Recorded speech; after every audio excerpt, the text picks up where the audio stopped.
नमस्कार, मैं हूं निखिल अवस्थी। दिव्य हिमाचल टीवी देख रहे हैं आप। आइए नजर डालते हैं प्रदेश भर की बड़ी खबरों पर आज के न्यूज बुलेटिन में। This news bulletin is brought you by Goyal Motors Solan. हजारों खाली पद भरेगी प्रदेश सरकार, मंत्रिमंडल की बैठक में फैसला संभावित। पेट्रोल डीजल की कीमतों ने रुलाया हिमाचल, वैट कम कर सकती है सरकार।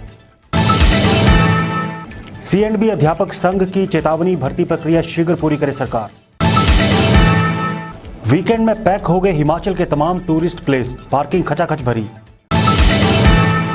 छुट्टियों में नहीं पढ़ रहे छात्र, पेरेंट्स ने शिक्षा निदेशालय भेजी शिकायतें।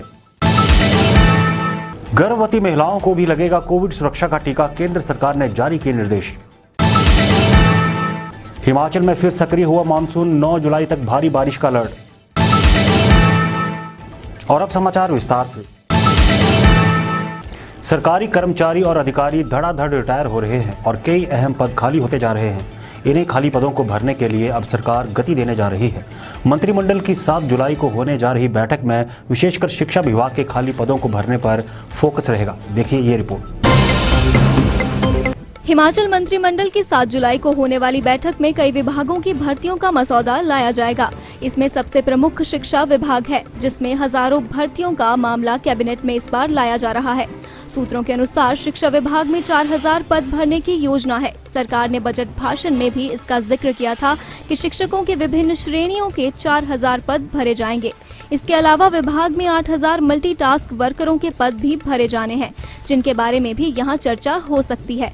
सरकारी महकमों में फंक्शनल पदों की भारी कमी हो चुकी है। लगातार लोग सेवानिवृत्त हो रहे हैं, जिसके बाद उन पदों को नहीं भरा जा रहा है। बजट में मुख्यमंत्री जयराम ठाकुर ने क्रियाशील पदों को भरने की बात कही थी और उसी को ध्यान में रखते हुए इस बार भी क्रियाशील पदों को भरने का मामला विचाराधीन है।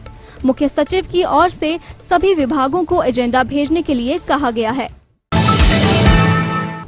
सरकार ने जब जब भी डीजल पेट्रोल के दाम में आग लगाई है, तब तब ये सरकारें सियासी तौर पर झुलसी है। पेट्रोल पदार्थों के हालिया रेट हर आदमी को चिढ़ाने लगे हैं। ऐसे में अगर सरकार समय पर होश में नहीं आती है तो आने वाले समय में इसका बड़ा खमियाजा उसे भुगतना पड़ सकता है। बहरहाल पता चला है कि प्रदेश सरकार इसकी कीमतों में कुछ कटौती कर सकती है।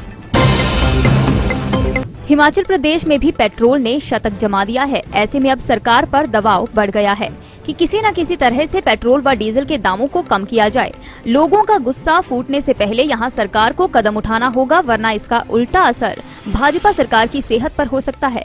ऐसे में जब पेट्रोल व डीजल के दाम लगातार बढ़ रहे हैं तो मुख्यमंत्री जयराम ठाकुर ने संकेत दिए हैं कि वे वैट को कम कर सकते हैं। मुख्यमंत्री ने कहा कि वैट की कमी को लेकर कुछ सुझाव भी उनके पास आए हैं। ऐसे सुझाव लगातार आ रहे हैं जिस पर सरकार विचार करेगी। शिमला में भारतीय मजदूर संघ के एक कार्यक्रम के बाद मुख्यमंत्री जयराम ठाकुर ने मीडिया से अनौपचारिक बातचीत में यह संकेत दिए हैं। उम्मीद है कि 7 जुलाई को होने वाली कैबिनेट बैठक में पेट्रोल व डीजल पर वैट पर भी विचार होगा। शास्त्रीय अध्यापकों को लगने लगा था कि उनके दिन भी फिरने वाले हैं, मगर ऐसा अभी तक संभव नहीं हो सका है। बताया जाता है कि शिक्षा निदेशालय इसमें अड़ंगा डाल रहा है। आइए देखते हैं इस रिपोर्ट में। प्रारंभिक शिक्षा विभाग में शास्त्रीय अध्यापकों के 1182 पदों को भरने की स्वीकृति सरकार ने दी है। इन पदों को भरने के लिए प्रारंभिक शिक्षा निदेशालय ने 20 फरवरी 2020 को अधिसूचना जारी कर सभी जिलों के जिला उपनिदेशकों को आदेश दिए थे, जिसमें 591 पद बैच वाइज तथा 591 पद कमीशन द्वारा भरे जाएंगे। लेकिन 22 मार्च 2020 को कोरोना महामारी की वजह से लॉकडाउन हुआ और भर्ती प्रक्रिया शुरू नहीं की जा सकी। सीएंडबी प्रदेशाध्यक्ष चमन लाल शर्मा ने कहा कि सीएंडबी अध्यापक संघ की बैठक दिसंबर 2020 को प्रारंभिक शिक्षा निदेशक के साथ हुई। उन्होंने संघ को आश्वासन दिया था कि शास्त्री की भर्ती प्रक्रिया अब शीघ्र शुरू कर देंगे तथा फरवरी 2021 में प्रदेश के सभी जिलों में शास्त्री पद की बैच वाइज भर्ती प्रक्रिया शुरू हो गई। लेकिन फिर दूसरी बार कोरोना महामारी की वजह से बैच वाइज भर्ती का रिजल्ट ही तैयार नहीं हो सका। अब सभी जिलों में शास्त्री पद का रिजल्ट लगभग तैयार हो चुका है। तो इसी बीच उच्च शिक्षा निदेशालय द्वारा सभी जिलों के उप शिक्षा निदेशकों को फरमान जारी किया गया है कि शास्त्री अध्यापकों की बैच वाइज भर्ती का रिजल्ट अप्रूवल के लिए उच्च शिक्षा निदेशालय को भेजा जाए। सीएनबी अध्यापक संघ ने इसे अड़ंगा बताते हुए आग्रह किया है कि सरकार इसमें शीघ्र हस्तक्षेप करे। मेहमान आते रहे, मगर मेजबानों को सावधान भी रहना होगा।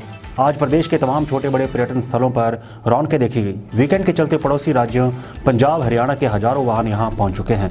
ऐसे में कोई शक नहीं कि दिक्कतें भी कम नहीं होंगी। पार्किंग, ओवर स्पीड, जाम जैसे कि यातायात से संबंधित परेशानियां भी खड़ी होंगी। लिहाजा प्रशासन को एडवांस में ही चौकन्ना रहना पड़ेगा। हिमाचल की सैरगाहें वीकेंड पर सैलानियों से गुलजार रही। राज्य के शिमला, धर्मशाला, कुल्लू मनाली सहित डलहौजी में वीकेंड पर हजारों टूरिस्ट पहुंचे हैं। कोरोना काल में मंदी की मार झेल रहे पर्यटन कारोबारियों के चेहरे खिल गए हैं। शिमला में बीते शुक्रवार से ही सैलानियों की आमद शुरू हो गई थी। शनिवार को भी काफी संख्या में सैलानी शिमला पहुँचे हैं। शिमला में आलम ये रहा कि अधिकतर पार्किंग दोपहर तक पैक हो गई थी। दोपहर बाद सैलानियों को वाहन पार्क करने के लिए पार्किंग तलाशते देखा गया। धर्मशाला, कुल्लू मनाली व डलहौजी में भी यही हाल है। प्रदेश के अधिकतर क्षेत्रों में शुक्रवार रात के समय झमाझम बारिश हुई है। बारिश होने से अधिकतम सहित न्यूनतम तापमान में गिरावट आई है। तापमान में गिरावट आने के बाद प्रदेश में मौसम सुहावना हो गया है, जो बाहरी राज्यों से गर्मी से निजात पाने के लिए आए सैलानियों को खूब लुभा रहा है। कोरोना काल में हर क्षेत्र प्रभावित हुआ है। इसमें शिक्षा क्षेत्र भी अछूता नहीं रहा है। बात छात्रों की ऑनलाइन पढ़ाई की करें तो उनके अभिभावक अब शिकायत करने लगे हैं कि बच्चे पढ़ नहीं रहे हैं। तो ऐसे में अब उनकी शिकायतें शिक्षा निदेशालय भी पहुंचने लगी हैं। मगर यहाँ पर समझना होगा कि हम एक दूसरे पर ही जिम्मेदारी ना थोपते रहें। लिहाजा अभिभावकों को भी अपने बच्चों पर ध्यान केंद्रित करना होगा। ग्रीष्मकालीन स्कूलों के लाखों छात्र इन दिनों अपने अध्यापकों से दूर हो गए हैं। कोई संपर्क नहीं होने पर उनकी पढ़ाई भी प्रभावित होने लगी है।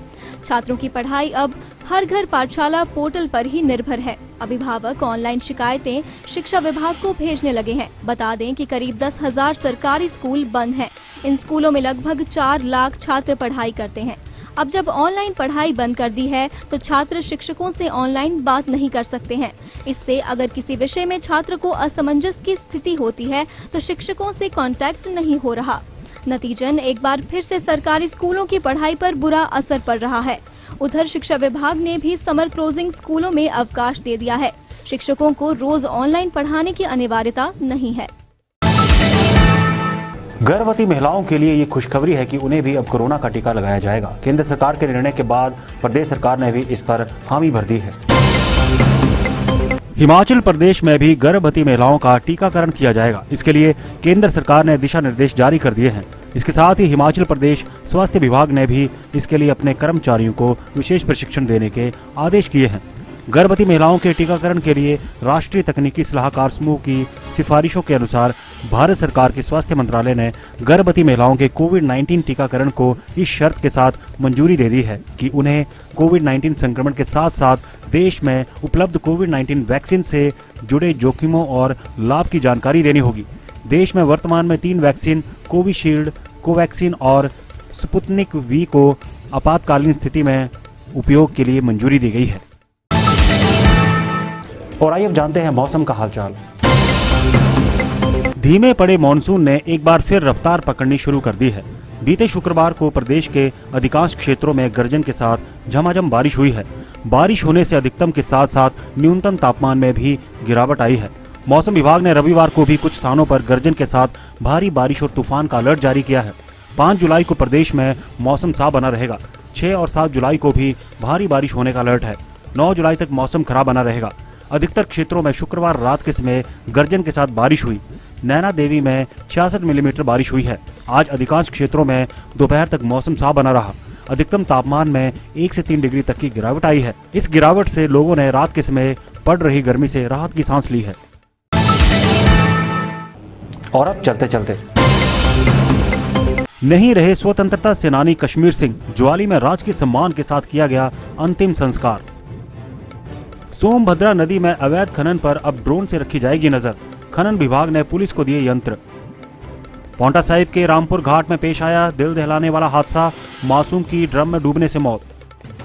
चंबा के चरड़ा नकरोड संपर्क मार्ग पर पलट गई बस। बस में सवार थे 25 यात्री। तो चलिए आज के लिए बस इतना ही। देखते रहिए दिव्य हिमाचल टीवी।